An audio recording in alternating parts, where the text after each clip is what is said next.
Segundo a matéria do El País, que você poderá encontrar no comentário fixado, o Brasil é o terceiro país que mais mata ativistas políticos.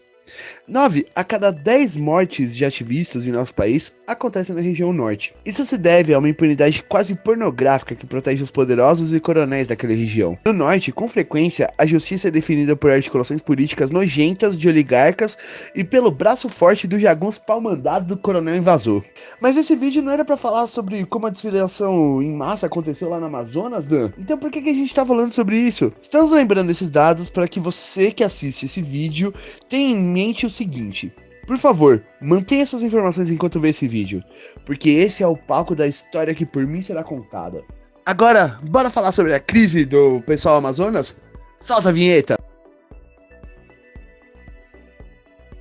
1. Pessoal Amazonas. Caos total, anarquia e tiroteio. Helicóptero Águia, qual é a situação do diretório do pessoal Amazonas?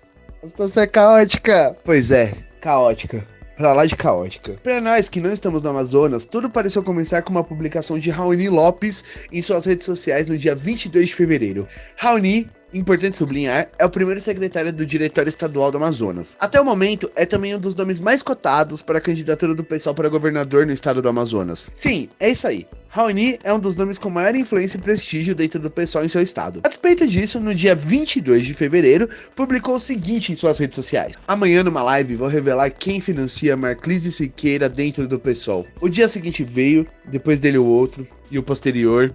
Dias viraram semanas, e eu escrevi esse roteiro no dia 15 de março. Quase um mês se passou. Um dia veio depois do outro. Só o que não veio foi a tal live que o Raoni prometeu. Não veio e provavelmente jamais virá, pois é quase certo que Raoni Lopes não tem qualquer prova de suas acusações. Se tivesse, teria feito a danada da live. Você conhece outro tipo de pessoa que ameaça chutar o balde sobre um assunto polêmico, dizendo que vai apresentar prova e depois, mesmo sendo cobrado, se mantém em silêncio? Eu vou comprovar semana que vem que a Aécio Neves ganhou as eleições de 2014. Como? O hacker veio aqui com gente que entende de informática, hacker do bem, né? Pois é, meu povo. Bolsonaro não é o único.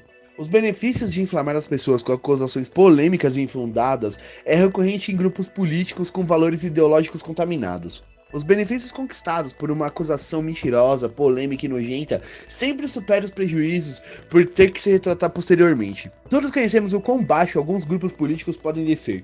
Isso acontecer por lá renderia apenas comentários nossos como: ah, essa galera é cretina pra caramba, né?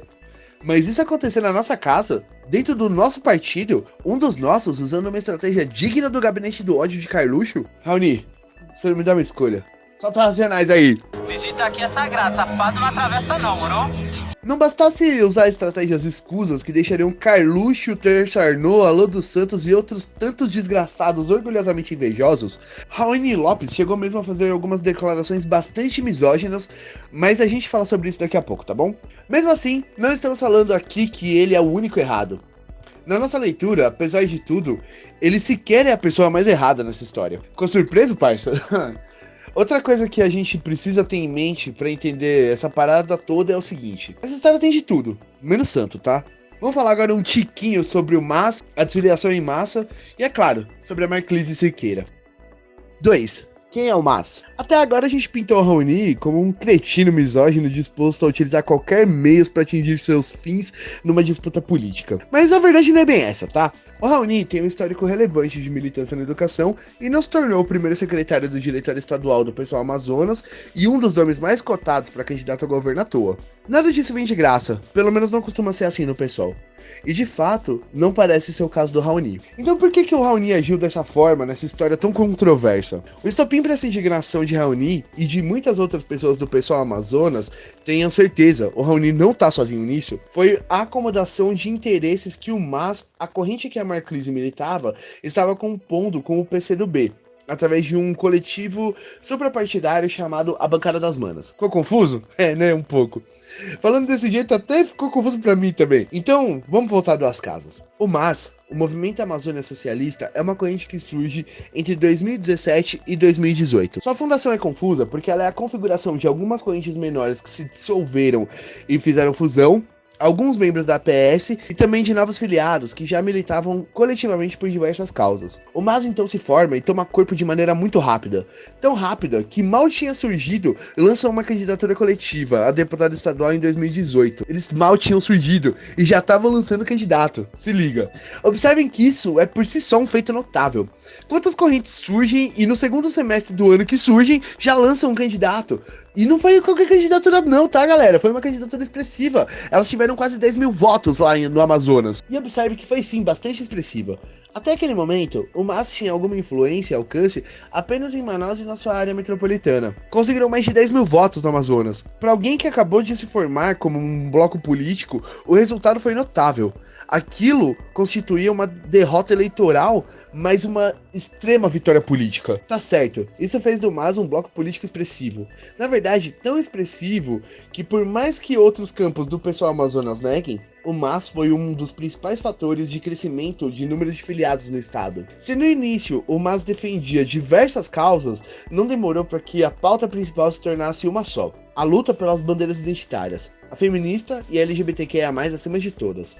Contexto!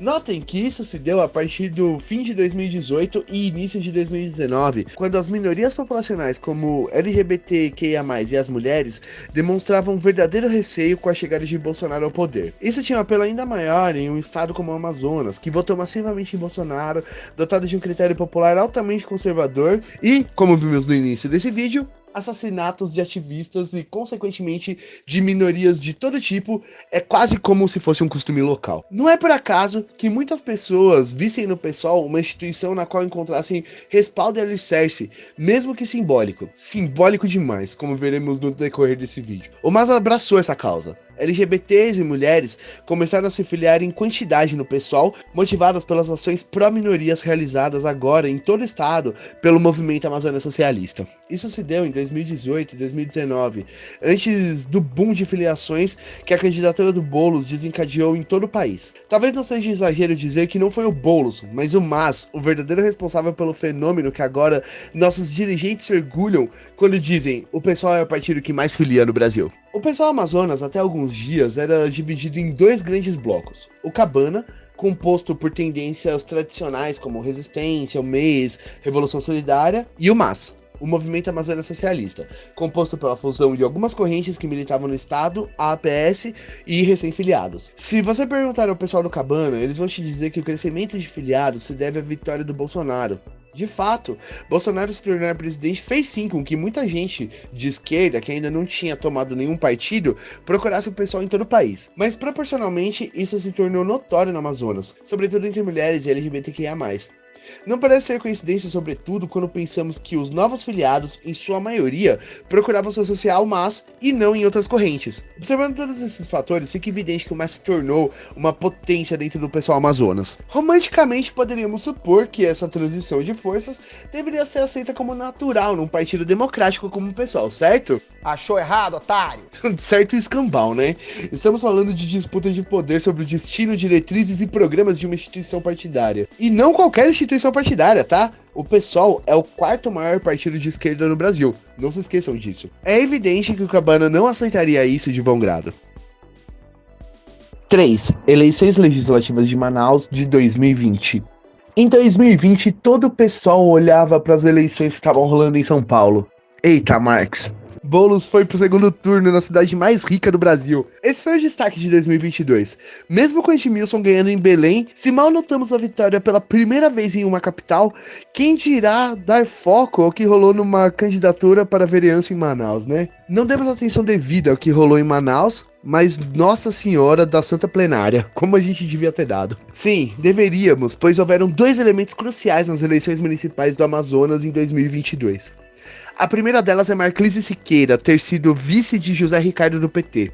Zé Ricardo foi vereador por 2 vezes em Manaus, 2004 e 2008, depois deputado por 2 vezes também, 2010 e 2014. Em 2020, o próprio PT, um dos partidos mais pragmáticos do Brasil, confiou em colocar Marclise Siqueira como vice da sua candidatura, da candidatura de Zé Ricardo. Muito bem, eu vou repetir. O PT, um dos partidos progressistas alinhados com aquilo que os meus compas gostam de chamar de democracia ou eleições burguesas, acreditou no potencial eleitoral de Marclise Siqueira. É importante que isso seja dito mais uma vez. Puta que o pariu, cara.